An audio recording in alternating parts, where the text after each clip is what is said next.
이번 시간은 300만 인천 시민에 발휘되어 새로운 인천특별시대를 그리고 있는 인천시 의회와 함께합니다. 오늘은 더불어민주당 인천광역시의회 원내대표 김명주 의원님 스튜디오에 모시고 직접 이야기 나눠보죠.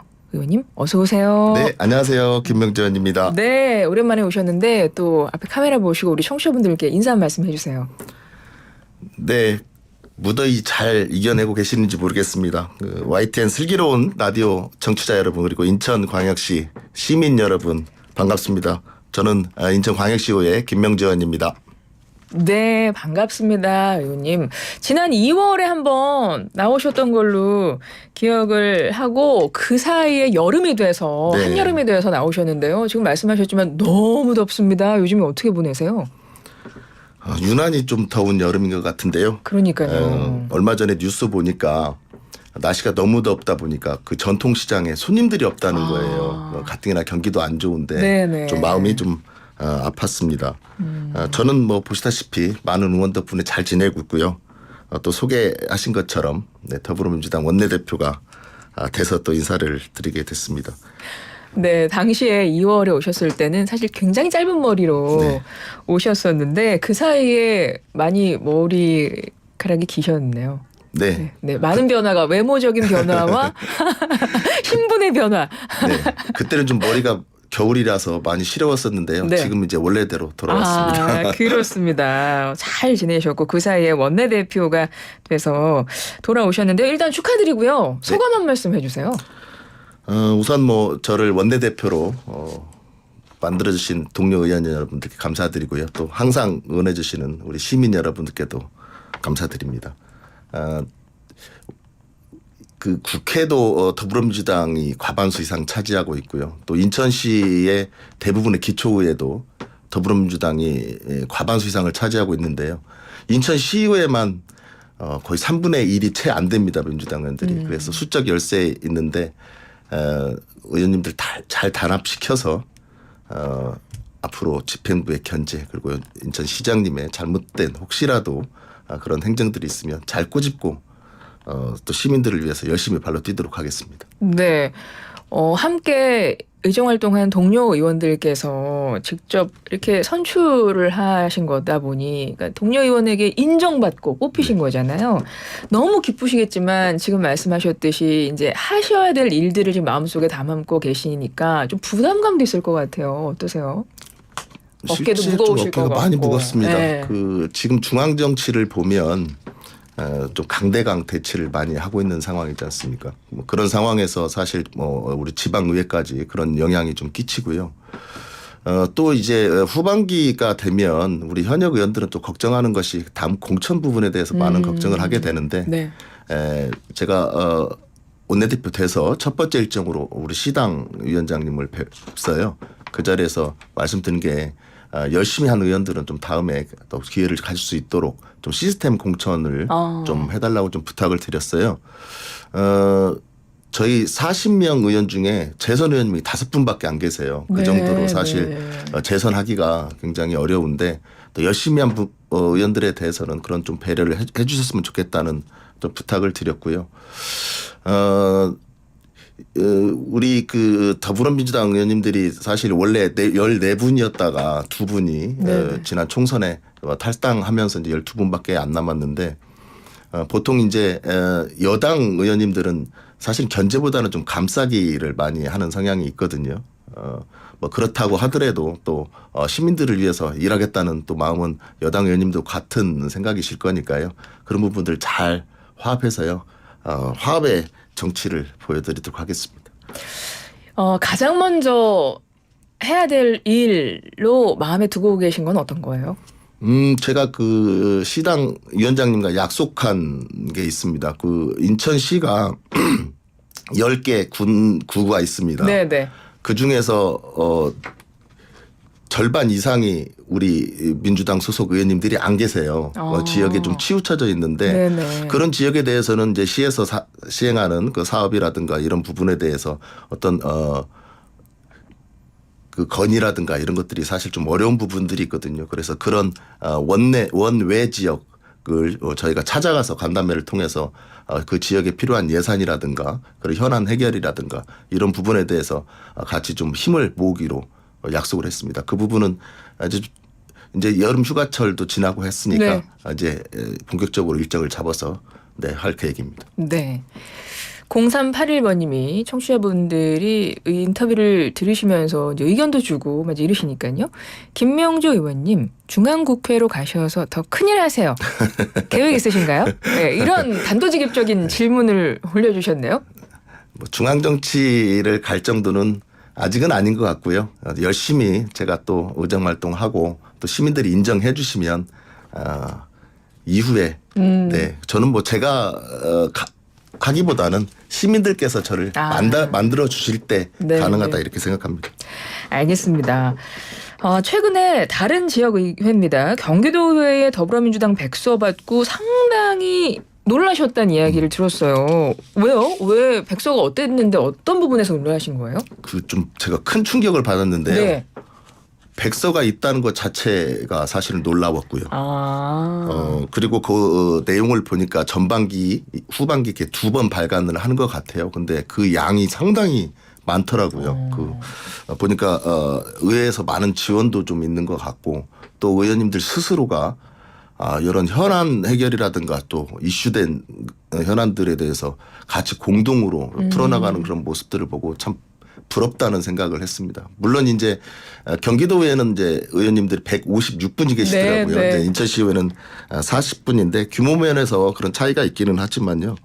어쨌든 굉장히 좀 충격적이었고 굉장히 부러웠다. 그리고 그래서 제가 이제 국민의힘 원내 대표님한테 그 말씀을 좀 드렸어요. 네, 네. 우리 유상을 좀 스스로 좀 높일 필요가 있겠더라. 경기도 의회 보니까 이렇게까지 하는데 우리는 그에 비해서 좀 더 노력을 해야 될 부분들이 있다 이렇게 말씀을 드렸는데 아직은 좀 의견 차이가 좀 있는 것 같습니다. 아무래도 여당이시니까 그렇지 네. 않나 싶은데 어쨌든 그 부분도 누군가 시작하지 않으면 바뀌지 않거든요. 네. 뭐 옛날 말에 뭐 시작이 절반이란 말도 있는데 우선 시작해볼 생각입니다. 네, 알겠습니다. 더불어민주당 인천광역시의회 원내대표 김명주 의원님과 함께하고 있습니다. 지역구 이야기도 듣고 싶은데요. 지역구가 인천 서구시잖아요. 네. 우리가 이제 검단 신도시로 알고 있는 건 맞죠? 네네. 원도심 포함해서 예. 검단시 신도시까지 함께 지역구입니다. 근데 이제 검단하면 이게 이제 바뀌지 않습니까? 2026년도로 저는 알고 있는데 예. 검단구가 생기는 거죠? 네. 2026년 7월 1일 이제 정식 개청을 앞두고 있습니다. 야, 변화가 많겠습니다.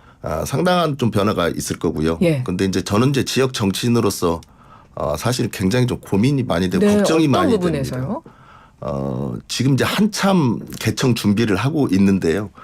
본청사에 입주하는 게 아니라 임시청사에 입주를 했다가 본청사를 들어가야 됩니다. 그러니까 검단구청 일단 임시청사로 들어가야 되는 거군요. 네네. 왜냐하면 그 본청사를 지을 수 있는 그 시간 자체가 안 되기 때문에 우선 이제 임대청사로 해서 들어가야 될 거고요. 그리고 이제 그 지역의 여러 가지 기반 시설들이 사실은 굉장히 부족한 상황인데 분구가 되면 세수가 많이 줄을 거란 말이죠. 지금은 좀 큰 이제 범위에서 세수가 확보가 되기 때문에 네. 세금을 좀 이래저래 분배해서 나눠 쓸 수 있는 여력이 있는데 이제 좀 규모가 작아지지 않습니까? 그래서 세수 확보를 어떻게 해야 될 것인가, 좀 자족 도시를 만들기 위해서 어떻게 해야 될 것인가 이런 고민들이 굉장히 많고요.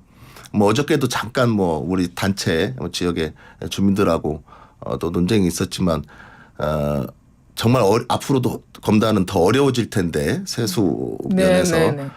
과연 임대청사를 어떻게 매년 이렇게 큰 예산을 들여서 월세를 내고 살 거냐라는 좀 의견들도 주셨어요. 사실 그 부분도 저도 고민인데 안타까운 게 이제 물리적으로 할 수 없기 때문에 예. 부정사를 할 수 없기 때문에 좀 안타까운 부분들이 있습니다.